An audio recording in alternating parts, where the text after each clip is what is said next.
Welcome to Delingpole, a Breitbart.com podcast. Here is the podcast host, James Delingpole. Welcome to the Delingpole podcast with me, James Delingpole. Now, this week I've got an old mate of mine called Johnny Foreman.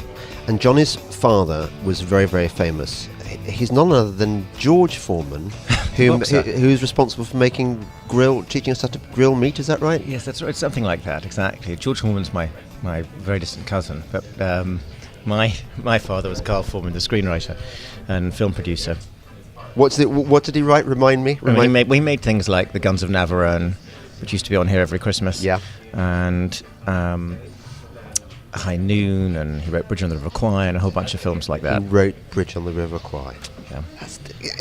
How do you live up to a dad like that? It's very, very difficult. It's been debate. I mean, exactly. You asked the question that bedeviled my life, as it does for all people who have parents who do extraordinary things. It's why I didn't try and. It's why, if you notice, I've never gone into film. I've never tried to make a movie. You haven't, but he could have pulled so many strings for you. I know. I couldn't even go to film school. And Hollywood is full of children of. They call it the Lucky Sperm Club. It's full of people who do get strings pulled, and strings are important. Yeah. But I chose not to. In fact, when I became a journalist, more than 20 years ago. A lot more than 20 years ago, I went into yes, exactly. I became a film critic, which is almost a kind of paternal treason. I bet. Exactly. He would have been furious, I think.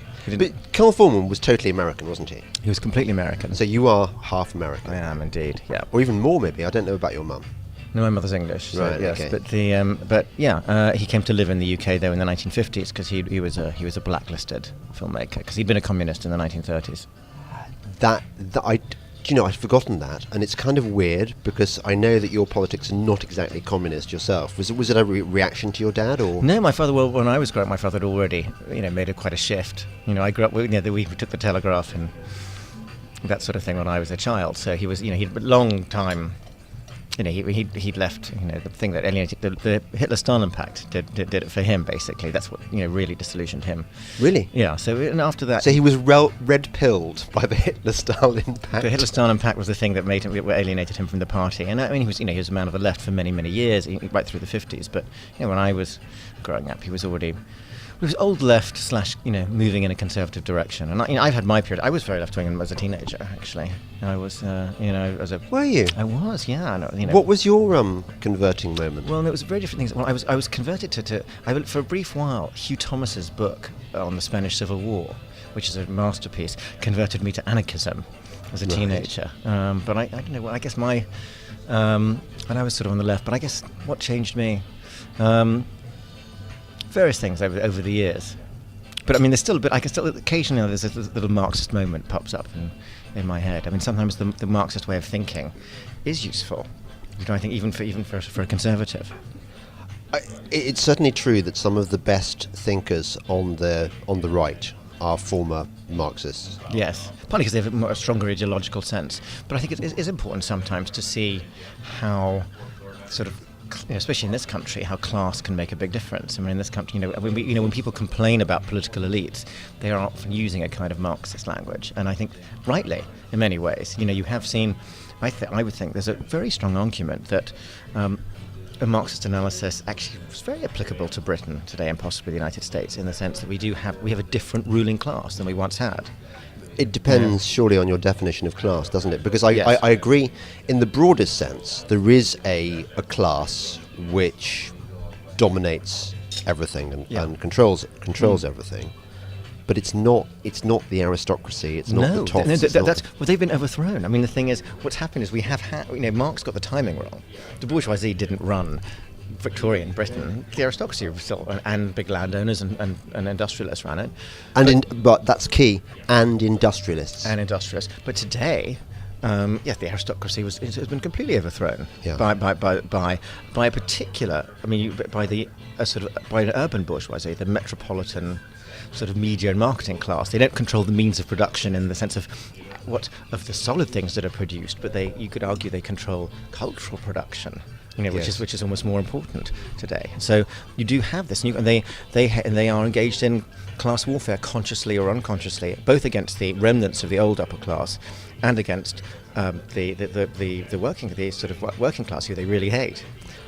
I wonder whether to a degree, the upper classes haven't participated in their own destruction by endorsing many of the political beliefs that the new class have.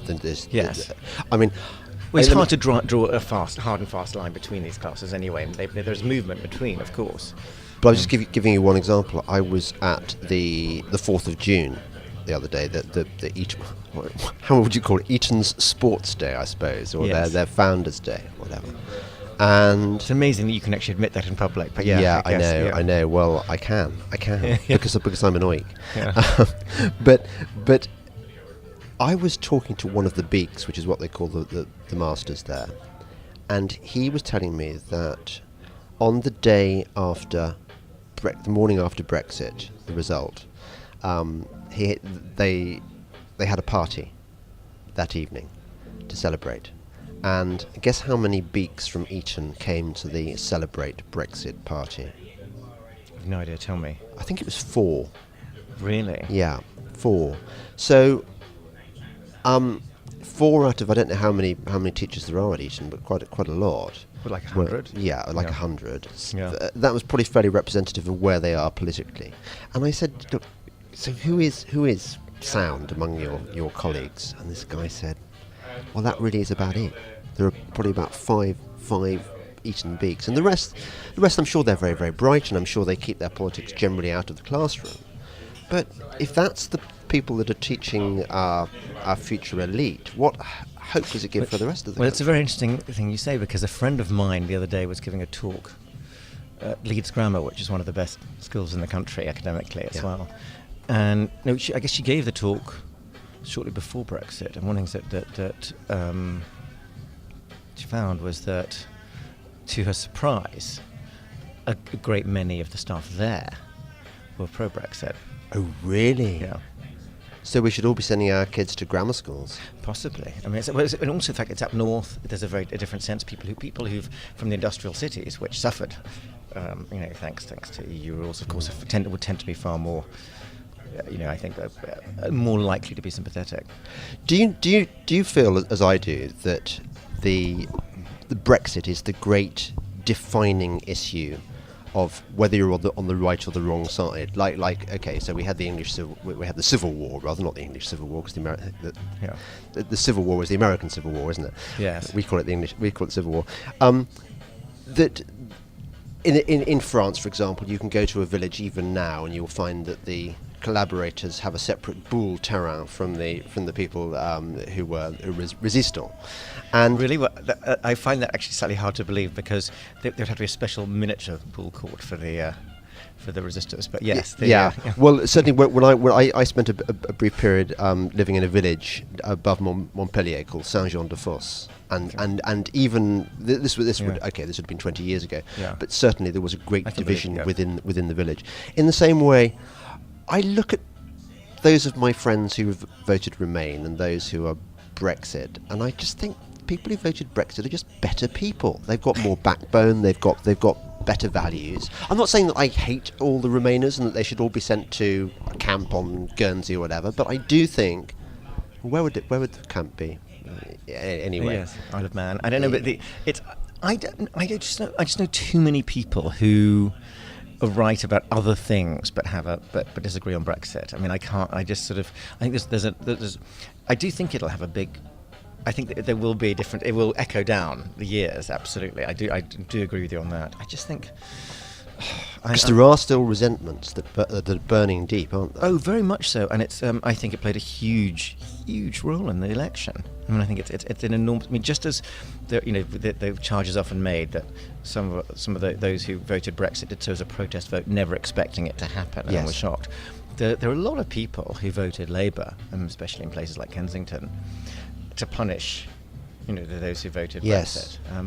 and then of course found themselves this bring this country this close to rule by the Labour Party that's been taken over by sort of Bolsheviks, and it's an extraordinary thing. Interesting you used that word, because I recently went with my daughter to an exhibition at the Royal Academy, and it was an exhibition of Soviet art from or revolutionary art from 1917 onwards. I kind of love that stuff, I have to say. Well, it's quite interesting, yeah.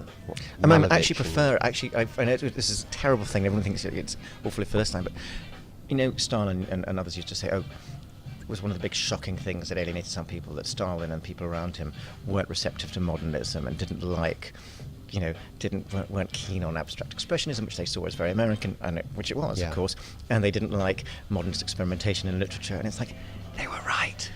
Exactly. And it's like, Stalin's taste is good, on that level. I mean, I'm sort of kidding, but it's some of that Soviet art is kind of cool. Yeah. Some of it's dreadful, of course, but some. Well, didn't it pretty much invent the typography of the face in the 1980s? Wasn't that all based on? Yes, it was, wasn't it? Yes, yeah, it was. yeah. All that stuff so, we loved. So we're saying that the Soviets basically invented the 1980s. 1980s hipsterism, exactly. Yeah. And all the best bands sound like the Red Army Choir, exactly, doesn't it? Think about it, and also, that very masculine sort of that thing that we had in the 80s with that yeah, and of course the communards modelled themselves on Soviet posters, didn't they? Yes, they did. So Richard Coles is a direct link between. Yes. Who did Go West? The Pet Shop Boys. Pet Shop Boys, yeah, it was the same thing. Pet Shop Boys was very Soviet choir, wasn't it? Yes, and their posters too as well, didn't they? Yeah. The iconography. So anyway, sorry, you were saying you went with your daughter to the exhibit. And it made the point that in Russia in 1917, in a country of what? How many? 60 million, perhaps? I don't know. Yeah. I forget. More, yeah. But there were no more than 300,000 Bolsheviks.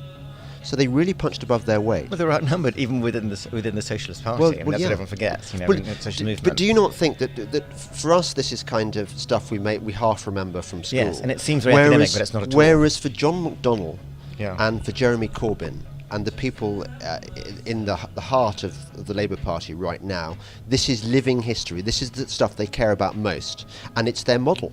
It's their role model. Well, I think revolution. There was a moment last Friday. A friend of mine, a historian, called up and said, "Oh my God, it feels like we're on the verge of revolution." And then he's a Russian specialist, and it did feel like it a bit. And describe the scene. What was? Well, this was after we had the riot at Kensington. In the wake of the Grenfell Tower fire, and this mob turns up at the council headquarters, and there's a lot of violence. The windows are still broken, and it was led by various activists. It was reported at the time as the angry residents, but actually it was mostly outsiders.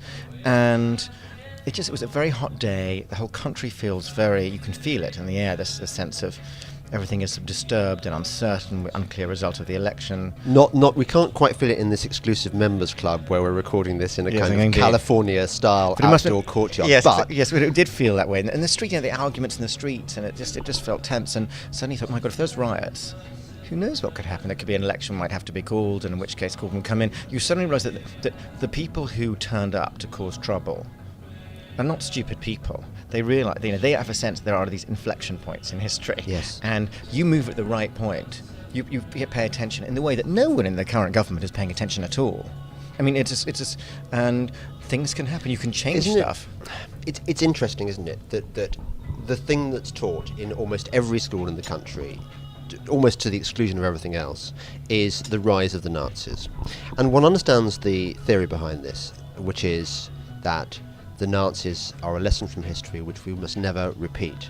And yet I think that we are now so inured to the rise of the Nazi Party that we haven't really, certainly most of the people who studied at school, haven't really grasped what it means. What it meant was that a civilized country, the vast majority of people who did not want totalitarianism, the country that gave us Beethoven and Schubert and Goethe and Schiller, suddenly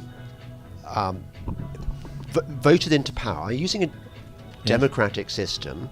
This guy who went on to destroy half the world and kill millions and millions of innocent people and so on, and destroyed his own country in the process. How did he do this? Well, they get taught this at school, that by increments. Yes. And you're right. there's no reason. Well, actually, I think there is a reason.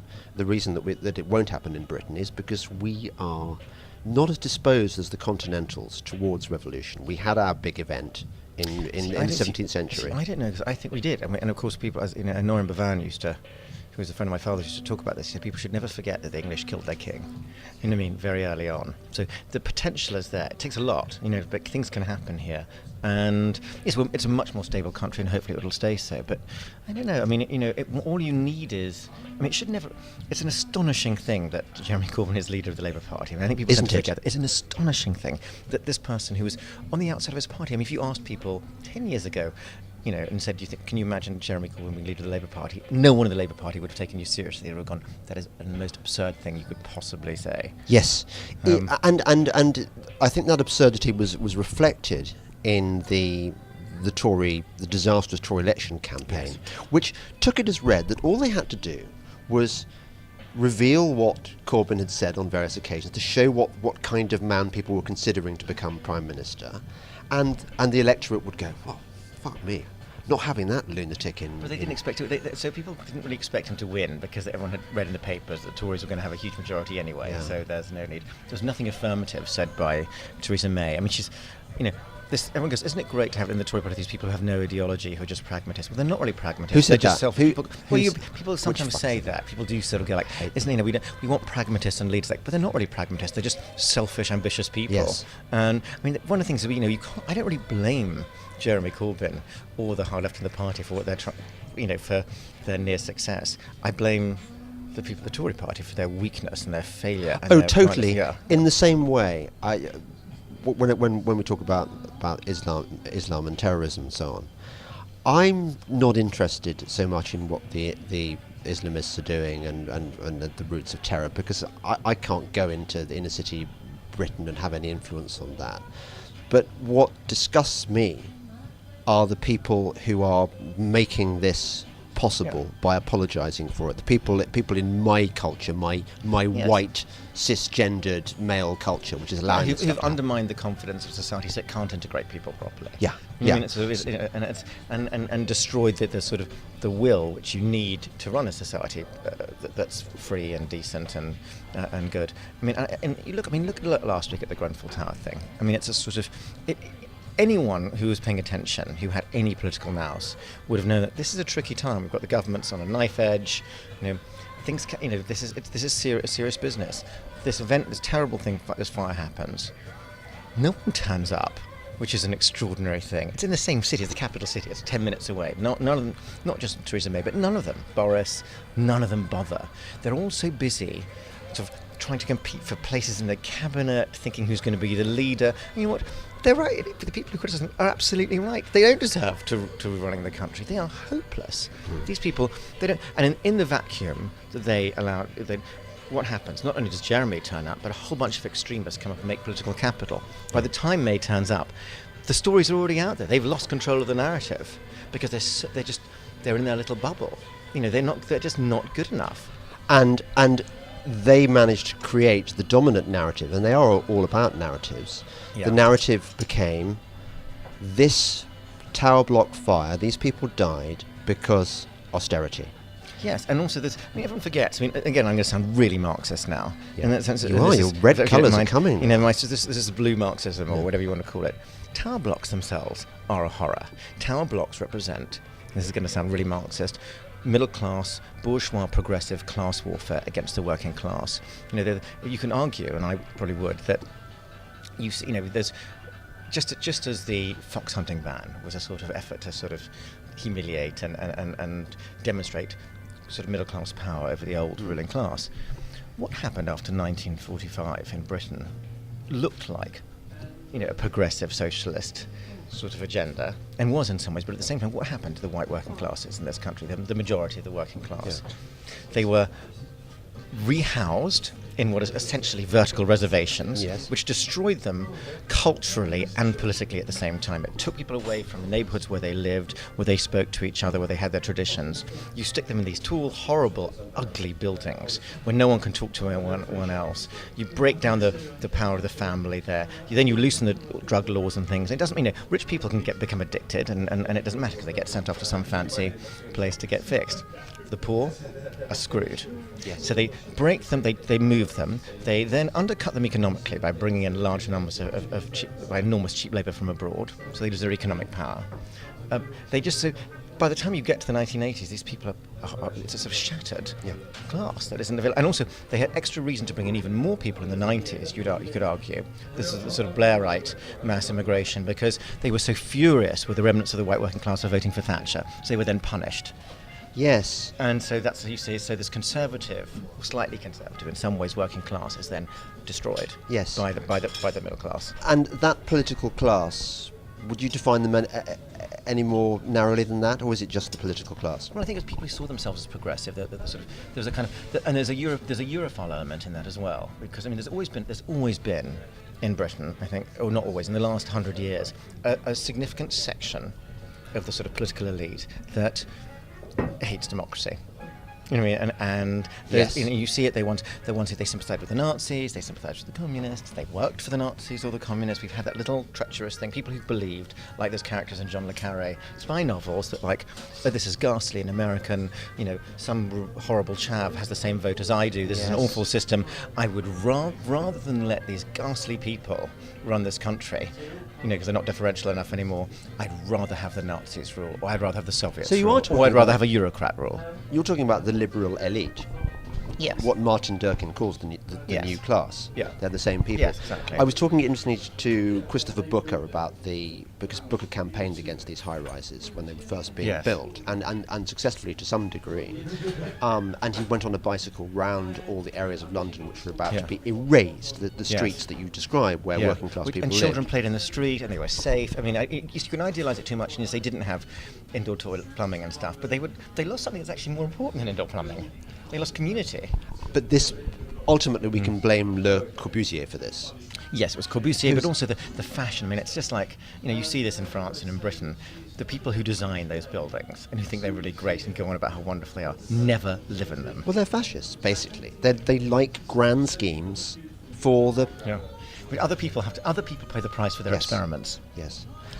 You're listening to the Delingpole podcast with me, James Delingpole, and my very special guest, Johnny Foreman. More in a moment. Breitbart News Daily with Alex Marlowe. Tim Schmidt is joining us now. He's a president and founder of U.S. Concealed Carry Association. The best part about concealed carry is that everybody doesn't have to do it for the vast majority of the population to get the benefit. You're going to have this powerful deterrent effect. Naturally, crime will go down because they're never going to know who's going to have the gun. Breitbart News Daily, weekdays from 6 a.m. to 9 a.m. East on Sirius XM Patriot 125. This is Delingpole, a Breitbart.com podcast. Here once again is James Delingpole. Welcome back to the Delingpole podcast with me, James Delingpole, and my very special guest.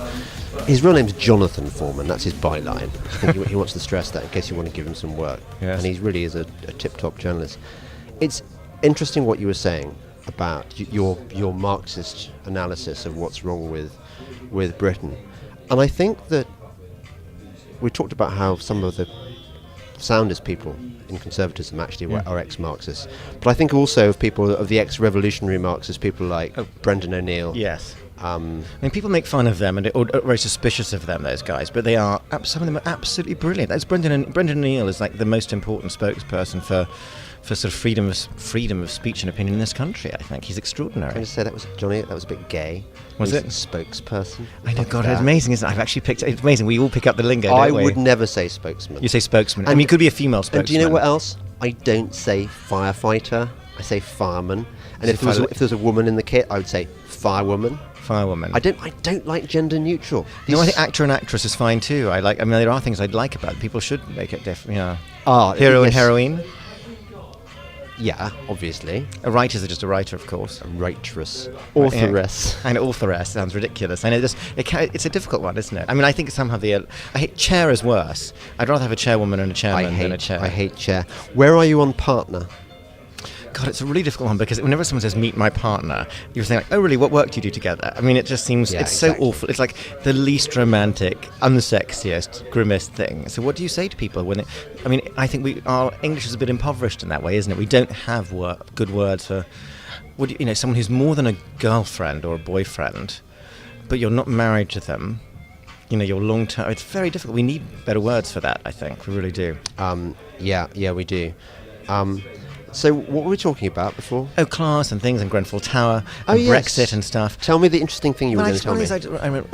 During the Brexit sort of campaign and vote, I remember at one point going to nearby Shepherd's Bush and interviewing people just to see who before the thing. And one of the things that really struck me that I never saw reported much in the papers was that every single person of West Indian origin, and every single South Asian person I saw. Yes. And that was a lot, by the way. I mean, 20 or 30 people. I didn't meet a single one who wasn't pro-Brexit. I didn't meet a single, what you would call an Anglo-Caribbean person, British West Indian person, who wasn't pro-Brexit. Oh. And I didn't meet a single Indian or Pakistani person who wasn't pro-Brexit. You don't surprise me at all. I think contra Enoch Powell's Rivers of Blood speech, the people who have really, really assimilated in this country, mostly West Indians, West Indians, they're more British than we are. They're the most British. They are totally British, and you see it all the time. They are completely integrated into this. Yeah, utterly. They're the most British. They're super British. They really are. And we were jolly. And people. I think it's fantastic, and I think it's great. Did you see? You probably didn't. You probably watch sort of Tarkovsky films in your spare time and read. I do wish. No, I read mostly junk, actually. Gibbon, probably. No. But I was watching. I'd be very embarrassed if people actually could access my Netflix thing and see what I really did watch. Not Bukake.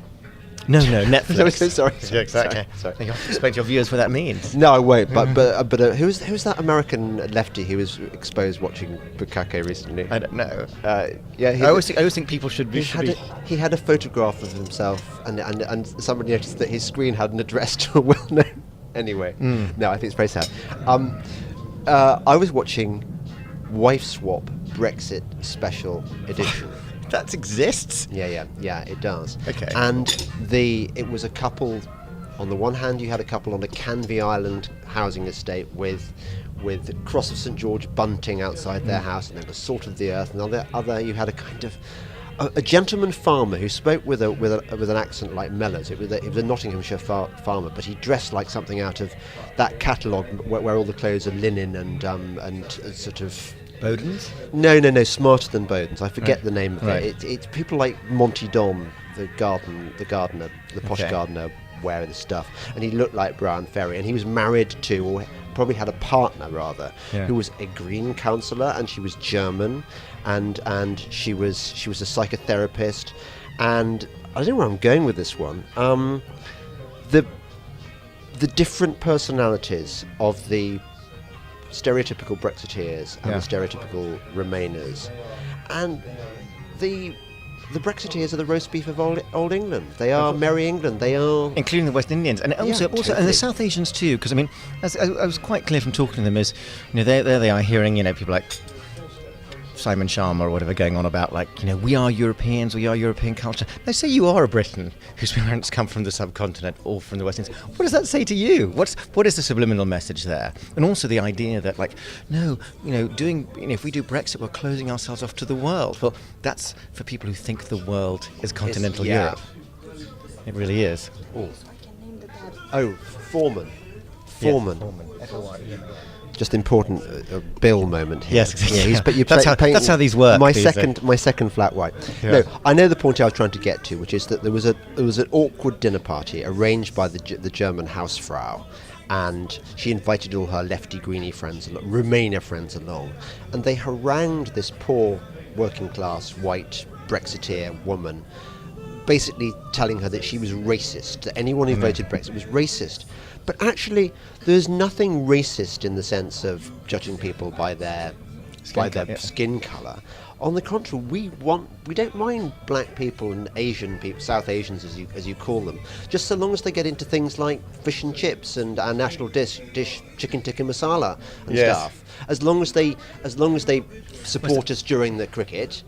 That kind of stuff. That's what we want. We don't care about the. Well, I don't even mind if they don't. I mean, I think even more. So I just think there's sort of, it's fascinating how the other side, it takes on this mantle of being open and progressive, but really isn't. I mean, the idea. Yes, we are a European culture, but we have always been this properly global country, and I think that's it's almost like we had an enormous bloody empire. Yes, exactly. Spanning the globe. Yes, I know. It was almost like that. Almost like that. And like we invented half their laws. And I just think so. And it is a fascinating thing that. So who is the?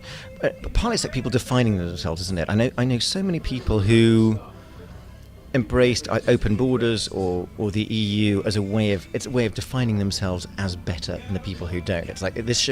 And even this was true years ago, that a lot of the hardcore Europhiles, their Europhilia is not based on like extensive knowledge or experience in Europe. In fact, there's an inverse relationship between the amount of time someone has spent working or living on the continent and their support of a European superstate or the European ideal. I actually have lived in Europe and I love it and all the rest of it. But that doesn't necessarily mean I want to be ruled from Brussels. And the same was true of the idea. It used to be. You notice this a lot in the 80s and 90s and into the 2000s, that people who thought, well, I'm a cultured, civilized, middle-class person. I like cappuccino and wine. I'm better than other people. And if I like those things, then I have to believe, in the EU as an untarnished ideal. It was like weaponized virtue signaling. It's more than virtue, but it's also a sense of being superior to others. And there's so much that's what's wrong. It's all about I am better than the imagined, sort of chav world, inferior working class people who I presume, not from any knowledge, but I presume that are all bigots and ignorant and xenophobic and all that sort of stuff. And it's a way of defining yourself as a cultured, intelligent, thoughtful person, even if you've just picked up all your opinions on a plate.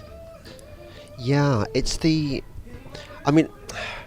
almost like the divide between the traditional divide between the left and the right, which is that I think we on the right despise the left because they are stupid, whereas the left hates us because they think we're evil. And I think there's that moral element in the view of when we look at Remainers, we think, yeah, well, you're just silly virtue signalers. We know where you're coming from. They look at us and go, evil. You are horrible. You don't like foreign countries. You don't like foreign people. You're little Englander. You're bigoted, and etc. etc. Yes. I think that there's a lot of truth to that. There's a lot of truth to that. I mean, there's other stuff too. Of course, you do get the other kind of Remainer who's where it's about economics and business. And it's funny because a friend of mine, an American friend of mine who's very interested in Brexit, was in Germany. He was talking to a mutual friend, a German lawyer, who's not particularly Anglophile at all, for various different historical reasons. But he said that I admire what the British have done. And my friend said, well, why? He said, because, yes, he said, it's probably true. He said that Brexit in the short term will be against their economic interests and they'll be poor as a result. And they voted for it anyway because they knew there were things that are more important than that. You know what I mean? It's sort of, and which is a very interesting thing, I mean, to argue. And I think no one really talked about that. Said, yeah, it's quite possible that one might be worse off, but there are things that are more important than that. And it's funny that that's no one. We're not supposed to talk about that. We're supposed to be all guided by economic rationality, and that's a mistake made on both left and right. They assume that everyone is necessarily going to vote for their economic self-interest, but there are things that are more important than that. Although it's very hard to know what one's economic self-interest is when one gets so much false information from economists. Yes, and it's the dismal sounds, and that no one knows anything. No, it's like people know as much about. Worse than Hollywood, definitely. It's worse than Hollywood. Yeah, I mean, knowing whether the economy is going to do better or worse, it is like knowing whether a movie is going to be successful, except even less reliable. Although I have to say, if Mark Carney says something, I'm going to bet the opposite. It might be wrong. Yes, exactly. When I was a film critic, I remember I had colleagues who, I remember thinking I was worried because I knew that if they liked something, I would definitely hate it. There are people who you can predict, who are useful predictors. Like Matthew Parris, is going to be wrong 95% of the time. Yes, he is. But it's that 5% of the time when he's right. I know, it's astonishing, isn't it? Yeah, it is. But it makes it all the more special, doesn't it? He did a piece on on euthanasia for the people with dementia the other day, which I almost wrote to him and said, "You're spot on, Matthew. This is the elephant in the room. It's got to happen sometime. You cannot have a." I've got a relative. I've got a relative with dementia, and he's in Toy Town. He doesn't know what's going on, but his poor wife, who has to deal with this thing, who's no longer the person that she was married to. It's so awful. I mean, this is not the kind of thing, these podcasts are supposed to be about politics. Oh, hang on. It's just, the wife's calling on, wait there. Yeah. We were talking about dementia, and it is just, and euthanasia and that sort of thing. I mean, it is, the whole thing of dementia is absolutely terrifying, isn't it? Both in terms of having to deal with someone else and suffering from it oneself. And you just think, why does it happen so much? I mean, people say it's because we're all living longer, but it seems to happen to people when they're quite young sometimes. I mean, it's actually terrifying. It's horrific. You wouldn't want... it's almost my greatest fear. Although, I tell you what, I have so many greatest fears. It's a middle-aged curse, really. Is it? Well, it is, isn't it? I mean, that kind of all the awful things that can happen, you suddenly become aware of them because you see it happening to others. I wish... yes, definitely one of the things I would like from my youth is that kind of impetuous stupidity and that belief that you're immortal. Wasn't it fantastic? I wouldn't want insecurity, but I would definitely want that. Yes. You're going to live forever. It's one of the things one would want back from one's youth. I mean, I also wish I'd sort of taken advantage. I wish I'd wasted more time. Wish you'd shagged more. Well, yeah, I think everyone says that. That was what John Betjeman famously said. But also just, I wish I'd taken advantage of all sorts of things. I mean, like, I wish I hadn't listened to all those people who said, your 20s are a very important time for you to sort of get started in your career, which in those days was definitely not true. I mean, it was a sort of, that when I have people ask me, they say, oh gosh, I'm not sure if I should travel or I should work. Like, go and travel, go and do it. You'll never regret it. Yeah. You'll never regret going off to Brazil and like going out all night and going to the carnival and doing all those experiences. You can always work, you'll spend the rest of your life working. There is that, and yet at the same time, what about those people one knows who who've retired in their 50s? Yes, I'm jealous of them too. With their millions. Yes. And they're still young, and they're still young enough to enjoy it. It's true.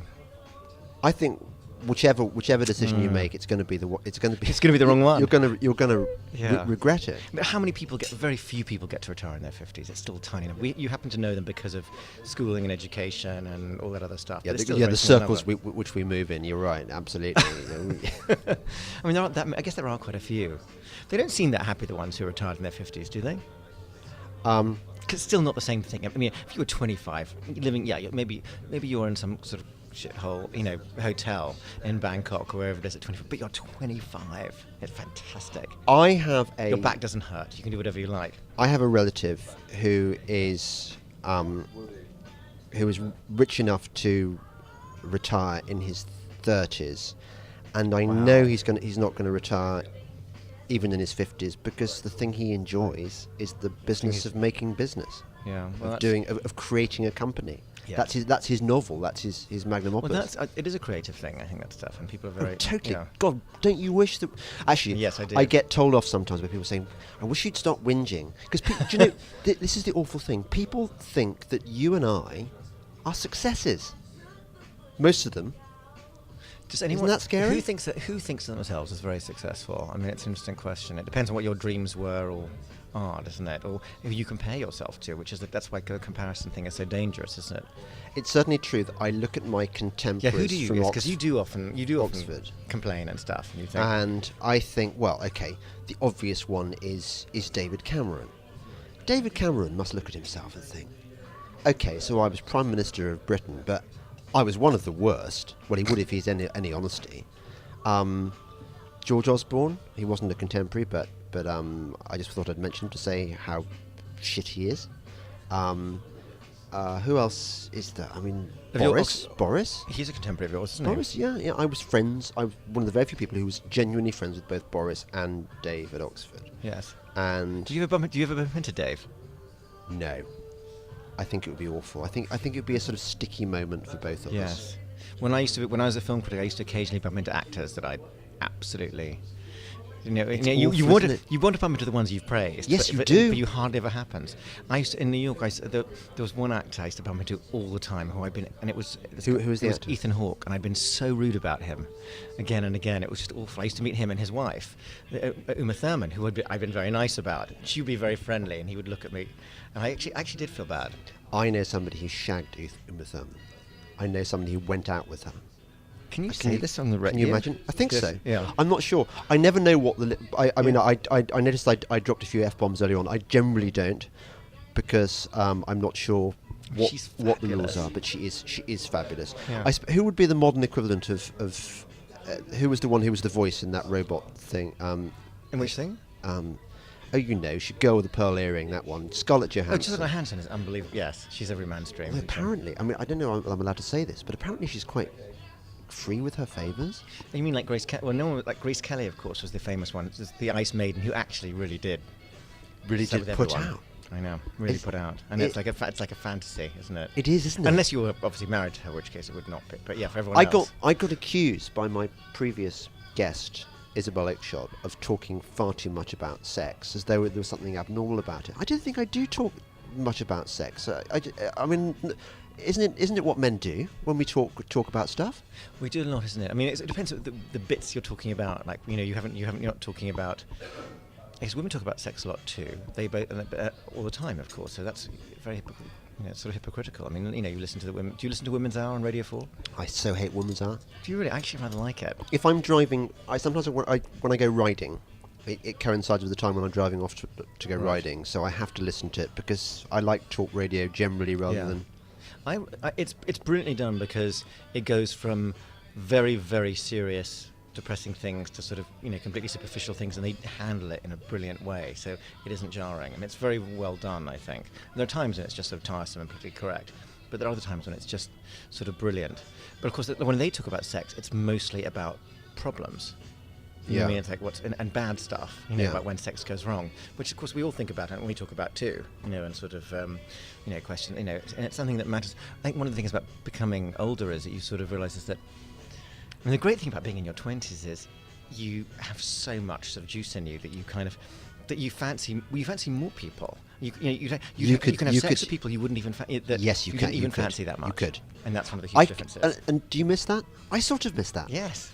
Yeah. I do. People who just on the edge of your sort of the kind of things that really work for you, and that's good enough. Even 10 years ago, I think I pretty much wanted to shag anything. I just don't anymore. It's terrible. Really? One of the things about growing old is how easy it is to get put off. Yeah. By what someone says or does. I'm sure I wonder if it's the same. I don't know if it's the same for women or not. I get put off by particularly, and this is actually one of God's saving graces. I get put off by youthful stupidity and ignorance. So I don't look at. So it means you don't fancy 28-year-olds. I don't. Yeah. I can look at a very pretty young girl, and she only has to open her mouth and say something, express her politics. Yes.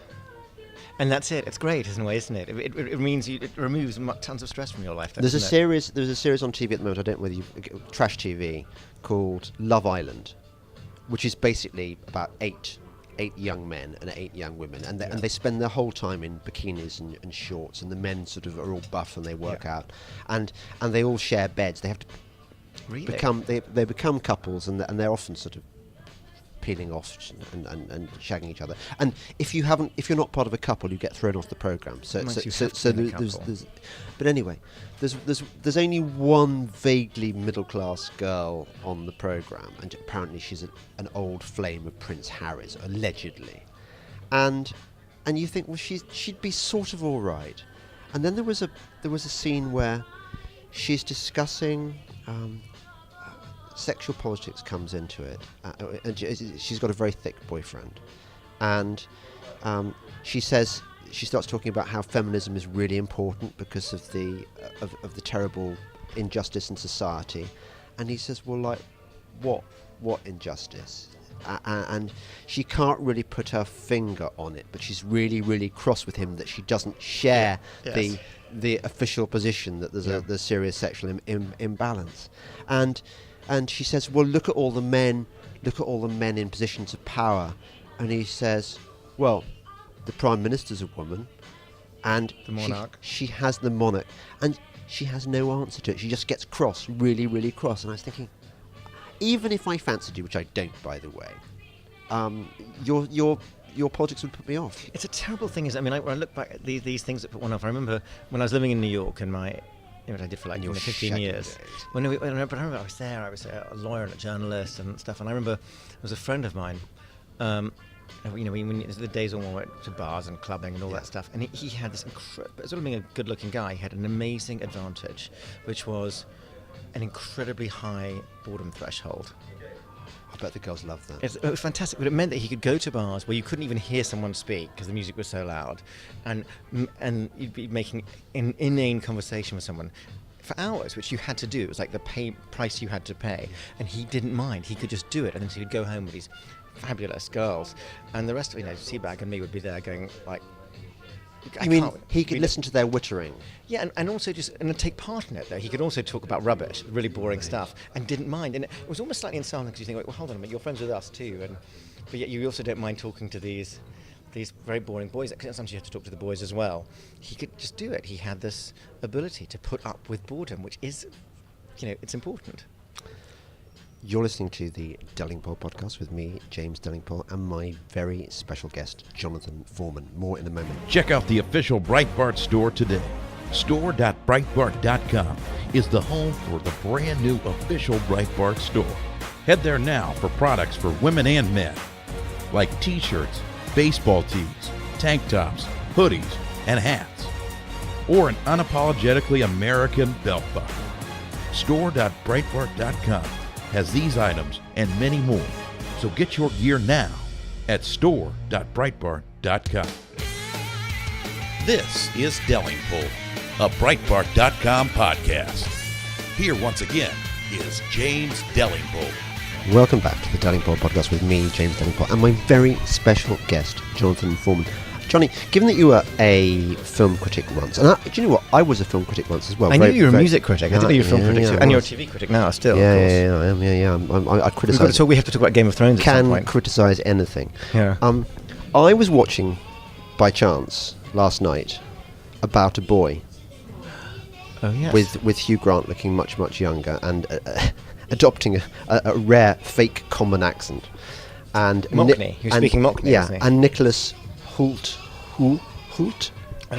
Nicholas Hoult, whatever, as an actual boy, rather than as I last saw him in a made-for-Netflix drama as a reluctant American soldier in Iraq. Have you seen that one? No, I haven't. Yeah, it's quite good. They all die. Okay. Apart from him. Okay. They have a tour of duty, and it's actually quite a good film. I can't remember what it's called. Something Sand or something. Okay, because I normally try and catch up on all those sort of things. You and I are both war movie buffs, aren't Yes. And of course I was in Iraq. I spent a lot of you? time there. You were in Iraq? Yeah, of course you were. You've actually seen the elephant. The elephant? You know, the red badge of courage is all about the desire to see the elephant. So seeing the elephant means combat. Going to war. You've actually seen combat. Well, yeah, I haven't taken part in it, but yeah. Yeah, but you've seen it. I've seen it, yeah. Have you been shot at in? Only by indirect fire, I'm glad to say. Yeah, but indirect fire's a lot more dangerous. Yes, exactly. I mean, a mortar. Are you talking arty? Mortar. Mortar. I've been under mortar fire briefly. I mean, not very much, a tiny bit. It was quite far away. I mean, it was like, it didn't land anywhere near Yeah, me. but you got your... No, I've been there. No, I've been scared a few times. I've seen a lot of outgoing.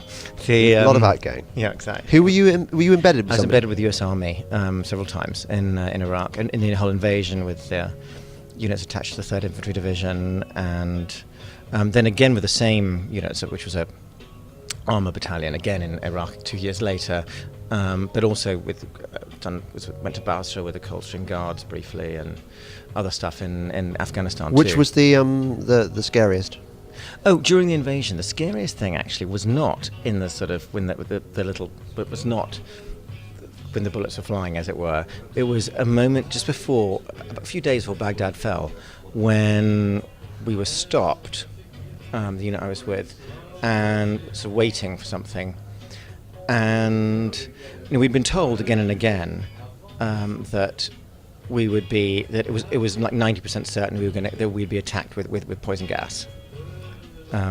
And there was a special phrase everyone used. We were going to be not smeared or sludged, or somewhat slimed. We're going to get slimed. That was everyone said.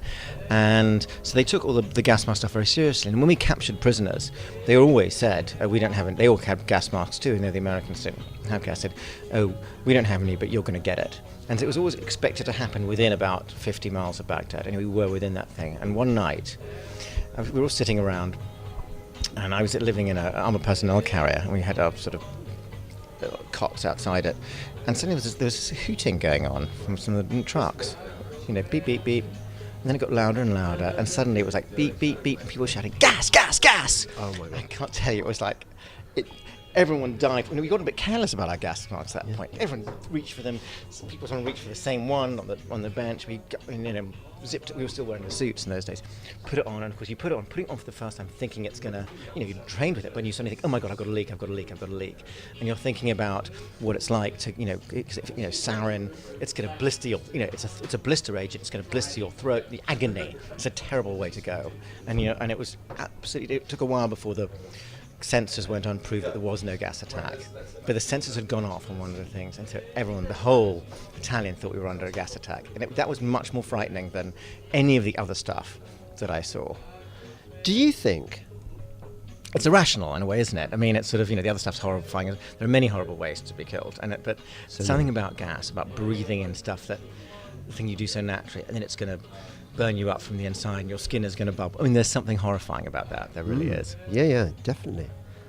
Do you think, with hindsight, or perhaps you thought this at the time, that the invasion of at least the Second Gulf War, opened up a whole heap of trouble for us that we would have done better to avoid by letting the Iranians and the Iraqis, or whoever, killing each other? Wouldn't that have been better? Well, there's that the famous Kissinger argument about the Iran-Iraq war. It's a pity that they both can't lose. Yeah. But the Second Gulf War in 2003, I mean, it's all. I think the way we look at it now is completely informed by sort of what happened. What happened since, or what happened since, and also what happened.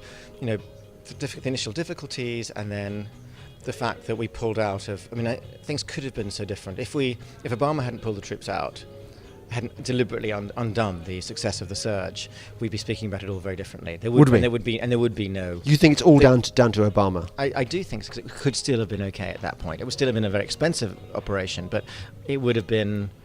Victory is an extraordinary thing, and it brings on many benefits. It discourages your enemies.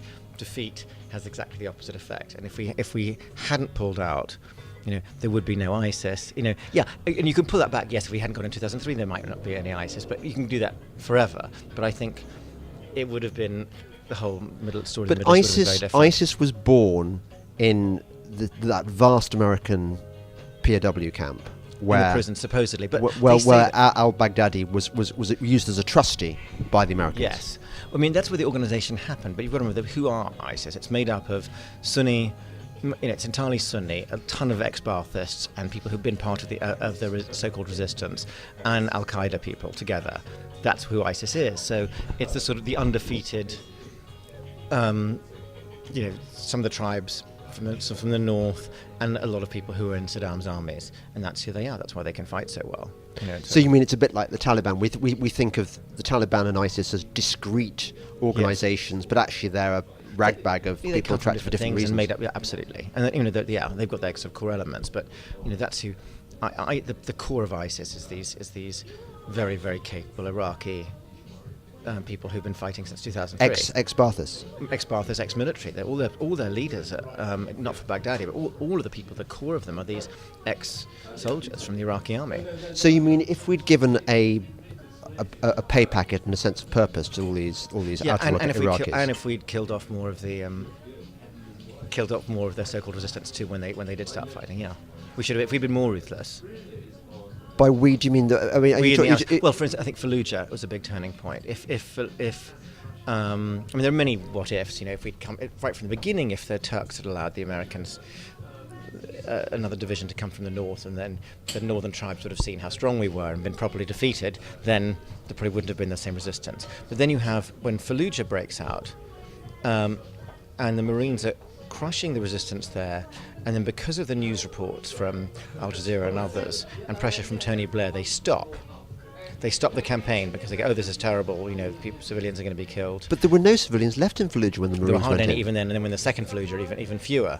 But it was that was a mistake, and that was a problem, I think. And I think the things you need in those sort of quasi-colonial wars to be very not to be careless of Well, thank you. Yeah. Not to be careless of sufficient casualties, but to be very, very ruthless. In not to say the same way that Saddam was, but sufficiently ruthless so that people who are used to the astonishing ruthlessness of a Saddam Hussein don't think that you lack will.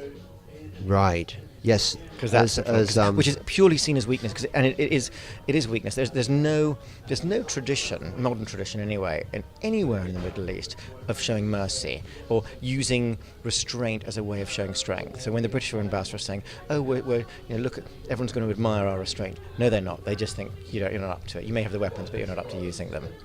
You're weak. You're saying there's no tradition of restraint. None. There's no of restraint on mercy. If you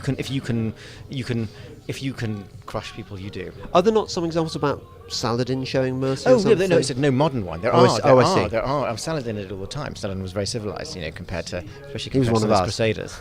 He really was. He was a Kurd. Ah. Everyone always forgets that. Saladin was a Kurd. No, that's right. I remember when the good guys. I've commissioned some articles from you before now about Kurdistan. Yeah, who we still haven't helped enough. We haven't, have we? No, Is that British especially? Is that because of Turkey? Partly sucking up to Turkey, partly the sort of classic Foreign Office, State Department obsession with keeping the same lines on the map. They hate changing things, no matter how ridiculous they are. And we never. South Sudan, unfortunately, hasn't worked out very well. But Somaliland Republic should be recognised by us. Kurdistan should be a country, but they don't like to do it. They want to keep this Iraq going as a unitary state when it has failed as one and can't be put back together. So it's partly that, and partly just a lot of it is to the Turks as well, and we should have backed. I mean, the Kurd, it was derisory. We gave them a handful of machine guns and not enough ammunition to last. It was just, it's not good. And these guys are naturally our allies. Well, I've been watching documentaries with that chap from EastEnders. What's his name? He's brilliant. Brave chap. Yeah. Going out to, is it Rahova? Is it what's the name of the? Which is the Syrian, Rojava. Rojava, yeah. The liberated Syrian Kurdish The party. Kurds have been really punching above their weight, even though, of course, they are Marxists, aren't they? Those ones are. Those ones are. Actually, some of the other Iraqi Kurdish parties are technically Marxist, but the YPG, which is the Syrian Kurds, are closely connected to the PKK. It's always this alphabet soup, who are the Turkish Maoist sort of Marxists. But I mean. And they're the ones with the female units and all that sort of stuff. Don't you just love those female units? Aren't they just so cool? Yes, it is. I mean, how you can't admire them. I mean, and it is this extraordinary thing. As people kept brought up, during the whole Syria, the whole refugee crisis and all the rest of it. That here you have all these Kurdish women in Syria who are fighting against the people who would, if they got the chance, rape them and enslave them. And all those Kurds are fighting, whereas the menfolk. Of non-Kurdish men folk just fled and left their women behind. And it's an extraordinary thing that their sense of honour is is very strange from our point of view. Well, the attitude to women is very strange from our point of view, isn't it? The hatred. We saw that, for example, in the bombing of those girls at Ariana Grande.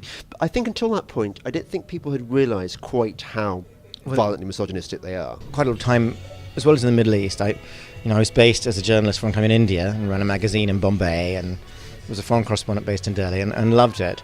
But one of the interesting things, and it's not as true in South Asia, but you get a part of this and in the Middle East, is we don't realise in the West how profound what you might call misogyny or the spoiling of boys and the sort of preference for males is. I mean, it's much deeper than you can imagine. And I'll give you an example of this.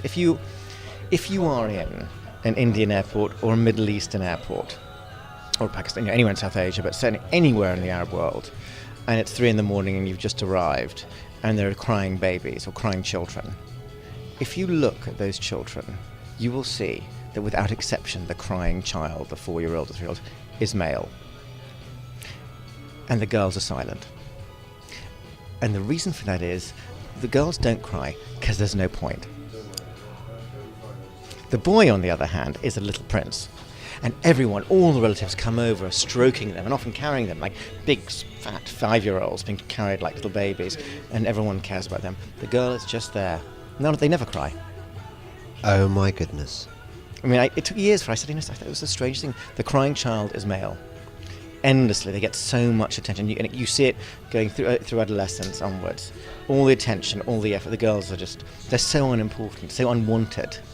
So you wouldn't have It's thought a generalisation, but it's so often true. You wouldn't have thought that parental affection was a cultural thing, because I think any Western father would think, how can you not love your little girl more than almost anything? Because girls practice on you. They look at you with their eyes. And I think people do love their daughters. They just love them less. I mean, there's less pressure somehow. I mean, it's just the cultural thing about the male is so deep. It's not a pragmatic thing like in China, where you want to have sons because sons traditionally find it easy to make money and they'll support you in your old age. Yeah. It's different. It's cultural. It's certainly the case. Rather naughtily, I remember in my 20s travelling to the Middle East with my girlfriend at the time, going to places like Jordan, and coming home and thinking, I really quite like this. This culture. Where men are top. Men are just like considered the best, and you definitely get that feeling, don't you? Yes, they do that thing. There's also the very strange male bonding thing, which verges in some ways on we talk about male bonding here in our sports teams. It's nothing like the male bonding there, and which shades into homosexuality, but often isn't necessarily sexual. Although I've never been to a gayer country than Afghanistan, I can tell you, it is the gayest country in the world by miles. But in a very weird way, at the same time as being terrifyingly homophobic. I mean, if you are a sort of adult pair of sort of homosexual couple, you're in terrible danger and you can be murdered. But if you are, but it's different if it's a man and a very, very young boy. That's completely fine. How do they reconcile that? I mean, so Boys you can have sex with a young man if you don't enjoy it, as long as you don't enjoy it, and that's okay. Well, it's a very weird thing because there's a weird romance attached to it. Poetry about the boy and his sort of buttocks and all that stuff. Right. And it's got to be, and even the very stuff that infuriated and alienated British and American troops when in Afghanistan, when they saw their allied the police with 12-year-old boys, because it's sort of if they get, once they're 15, they're kind of too old. I mean, they've got to be sort of just on the edge of puberty, and it's the thing that disgusted them is the thing that's considered to be the most wonderful.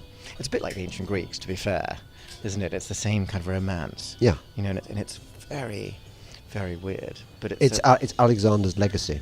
Maybe it is. But there's a very strong sense that sex with women is really, it's purely a thing you do for sort of, because that's how you make children. Yeah. But women are essentially sort of beasts of burden, breeding machines, and labour. On the other hand, and this is the other strange thing, there were endless. When you go to Afghanistan, there are an amazing number of Western aid workers, but especially female journalists who end up having affairs with Afghan, drivers and translators and fixers, and they find them very, very sexy. They really do. And like Afghan men, aren't they wonderful and virile? And it's an interesting thing that maybe because, of course, they are super macho, but the Western woman who's employing them, of course, has control over them because she pays their salary. Yeah. So it's a way you get to have your undomesticated, manly man, but you're paying a salary, so he has to do what you want. So it's a kind of, and it's a lot of it. It's a bit like those women in America who fall in love with, death row convicts. Yes. Do you know what I mean? Who's sort of, they're super macho, but you're safe from them at the same time. And it's a very interesting, strange Western thing.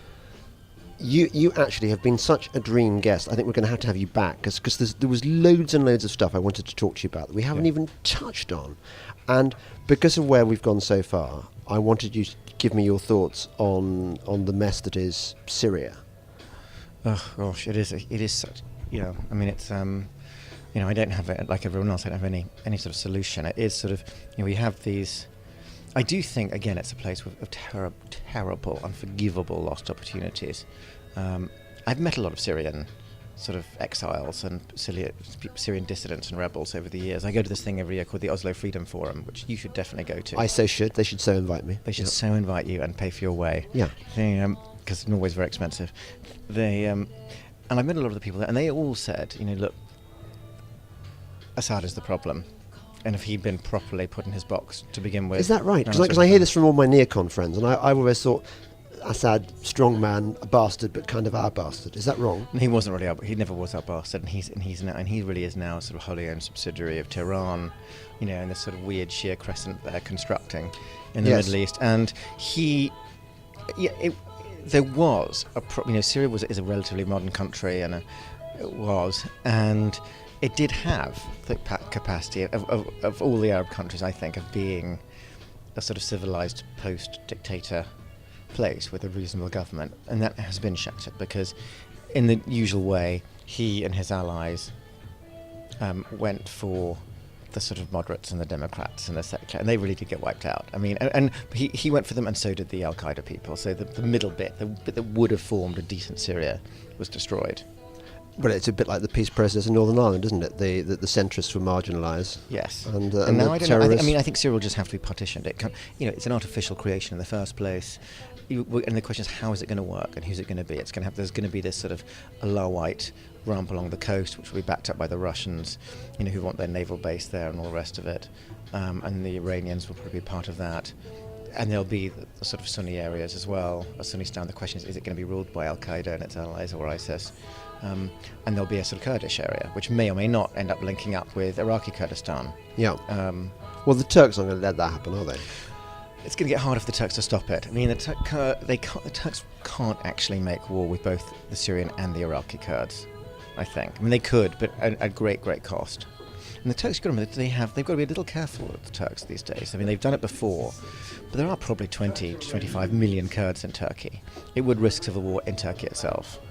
And they have to be a little careful about that. But yes, they are. They've been able to throw their weight around before because the Kurds haven't had access to weapons. And I think we should have there's a strong argument there should be a big allied base in the middle of Iraqi Kurdistan. Which is a tripwire thing, so they can't just invade. So like our kind of mini Israel. Kind of, yeah, it is. Yeah. I mean, there are very, and of course there have always been those links between the two. The only difference, of course, is Kurdistan's landlocked. But yes. And you mentioned Iran briefly. Yeah. Various people tell me that Iran is the real problem, not Saudi. That Iran is a bigger problem. It's such a difficult one, isn't it? I mean, and on Qatar and the others. I mean, they're all problematic. I mean, I think Iran is it's a very serious problem under its current leadership. On the other hand, here I am sounding very wishy-washy. On the other hand, it's a very powerful, serious civilization. That we have and to also deal with. we've got educated, young, educated middle classes who are like us. Very much so. I haven't been dying to go.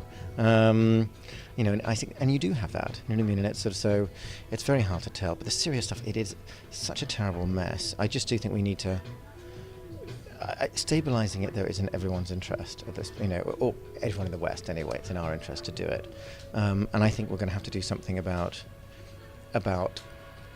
creating a space in Syria where A safe space. A safe space, a genuine safe space. But again, like a place where, because I wrote this book on aid, but a place where refugees aren't.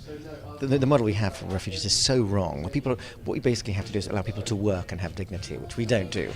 Do you know what?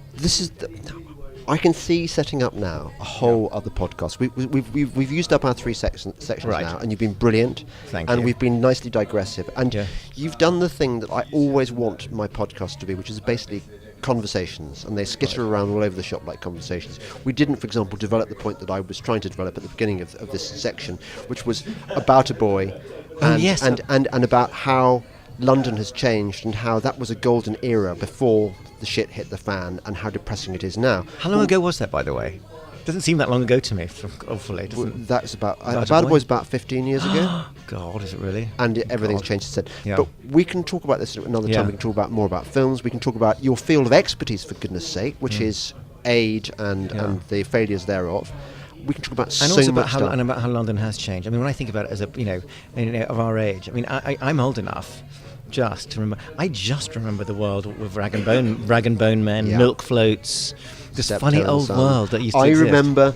I remember growing up in the Midlands and the advert, the beer at home means Davenport, where you used to have your beer delivered to you at home, and there was a Really? song, beer at home means Davenport, I love all to that, yeah. your home we'll deliver. And it was done in the style of a sort of wartime, because we were closer to the war than we are to punk now. That's the scary. Anyway, Is that true? we can talk Yes, 'cause that about is all this fascinating old stuff, fart shit. Yeah, I love all that stuff. On And it is- another I'm just- time. yes, on the I next look forward to podcast. that. So thank you for my special guest, Jonathan Foreman. You're listening to the Delingpole podcast with me, James Delingpole. Thank you and goodbye.